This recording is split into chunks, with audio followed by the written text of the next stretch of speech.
Hey everyone, welcome to this radio video, and I want to give you a little bit of tips. Maybe you're a newbie and you're listening to Shortwave and you don't know where to start.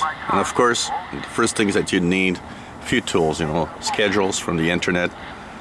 There are a couple of great websites. One that I like because I like listings is eibispace.de. But what do I do when I want to listen to shortwave? Of course, I've got some schedules in my head. So for example, the Voice of Turkey right now, because I know that at 2200 hours at this time of year, it's Voice of Turkey on this frequency. But, you don't have that in your head when you start on shortwave. So first of all, learn what are the international broadcast bands. Typically, 5700 and up to about 62 is a broadcast band. Then you can try 7100 up to about 76, 7700. That's 41 meter band. Then you have 9200, 31 meter band, usually packed with a lot of signals. You tune up on the different frequency ranges. This is usually one of the good bands when propagation's good. You've got 25 meter band also. Remember, the higher frequency you go, the more daylight you need. So for example, I would say that 10 megahertz and down, remember that it's usually late afternoon or evening and nighttime. Above 10 megahertz you'll be in late afternoon, maybe a bit early evening, and the summer evening on some frequencies, but usually more in the daytime for the higher frequencies, especially above 15 megahertz. And then one of the big tips that I can give you guys that search for really weak signals is that put your radio in sideband mode. And the reason why is because when there's a very weak signal, you can easily pass over it when you're in AM mode. But when you're in sideband, you will usually hear the tone. So here you hear a tone, there's something really weak. There's something here. So on the very weak signals, using sideband will help you get, of course, the very weak signals. Or else, tune around in AM mode, and check out what you can hear. So for example, here's Brazil. So tune around the international broadcast band, learn what are the bands on shortwave.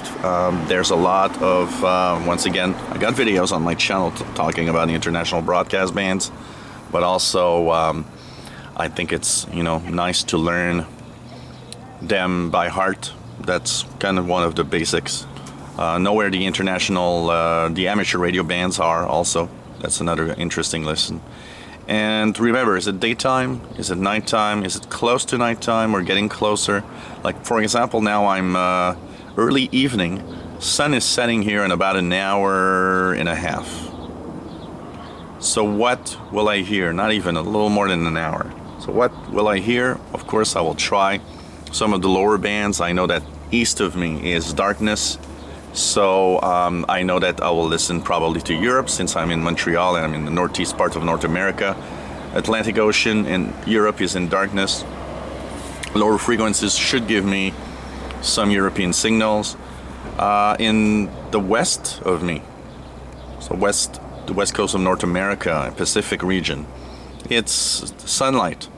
So if I want to listen to signals from there, because it's sunlight to the west, then I would listen to higher frequencies if I want to try to get Asia at this time. So for example, one of the frequencies that I often try, even though it's not always there, Radio Australia 17840. Now here I only have telescopic and with low solar activity. It's not coming in on the portable, but it might be coming in, for example, on my ICOM with 100 feet of wire.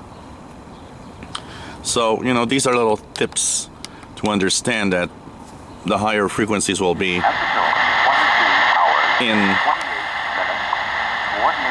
daylight. For example, Colorado's west of me, so 15 megahertz is coming in. Maybe 20 might be coming in. We'll try it. So at this time, no 20 megahertz, not even 25 probably.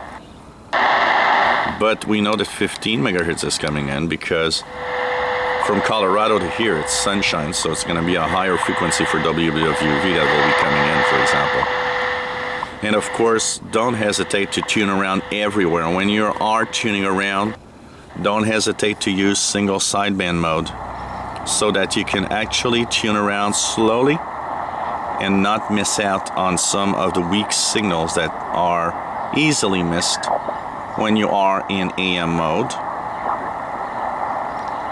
In whatever time of day, one of the big rules that I always say is, you know, don't just think that each band is specific to certain times.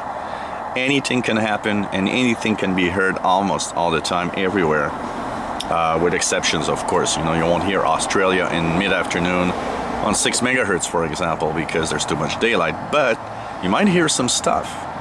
So, you know, you have to try the frequency ranges. Too many people I see are writing, oh, you know, it's daytime, so I'm just tuning around 15 megahertz and up. Yeah, you know what? 25 meter band, 11 megahertz, even 31 meter band can surprise you in the daytime. In the winter time, especially, it's amazing. In the winter time, the 31 meter band might give you signals from major parts of the world almost 24 hours. In the summertime, of course, it'll be harder because the days are longer, so more ionospheric, you know, the radiation from the sun is making the ionosphere a little more solid, a little more, there's a little more absorption also, so it means the higher frequencies will propagate more in the summertime. And any time that you want to listen to something, just tune around everywhere. You'd be amazed at what you can miss just because you are following strict rules. Shortwave is not strict rules. It's anything goes, and it's very surprising. I've heard so many things at so many different times a day that I can tell you, just tune around and see what you can hear. So, learn your international broadcast bands. That's the first thing. Learn where are the amateur bands, and you know what? The rest will come slowly. If you need, you know, make yourself little charts that you can print out of the international broadcast bands where they are, the international amateur bands also, and have fun with your radio. You know, that's one of the things that a lot of people is like, I'm tuning around, I don't hear nothing. Well, think about many things. Think about your antenna. Is your antenna just a telescopic? Think about the time of day. Are you tuning the correct frequency ranges for the time you are now? You know, I was listening to Turkey on 9830 because it's one of those signals that's coming in quite well at this time from Europe, basically. So here.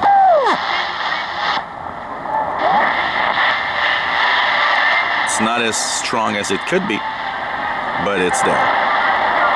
And of course, depending on where you are, you know, it might be a good idea to bring along a 10, 20, 30 feet of wire, go to a local park, sit down with a fold-up chair, and hang the wire into a little tree and start listening to your radio.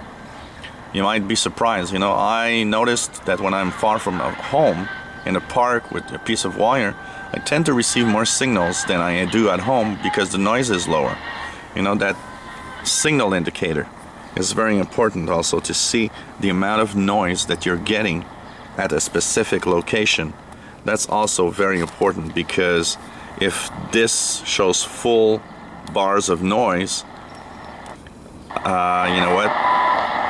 It might mean that you won't receive anything because there's just too much interference. It might mean, unfortunately, that your shortwave listening might have to be done outside your home. That's today's technology for you, giving a lot of noise. So these are a few tips and tricks. And, you know, I always, from time to time, take my portables and just tune around, see what I can hear. And if you do that regularly, you'll be surprised at what you can hear. Yeah, there's a lot of brothers there. You know, that's the comment I see all the time. But there's much more of everything else. You just have to, get a good install of your radio and antenna and tune around regularly. And, have fun with that radio. Tune it around, tune everything, and you'll be surprised. If you install it correctly, you'll be surprised what you can hear. Hope you enjoy my videos. Give us thumbs up if you like the videos. And hope you enjoy. We're gonna talk more. I'm gonna kind of revisit a little bit the basics. I think it's time to maybe revisit some of the basics for everyone. That could be very interesting also. So have fun with the radio.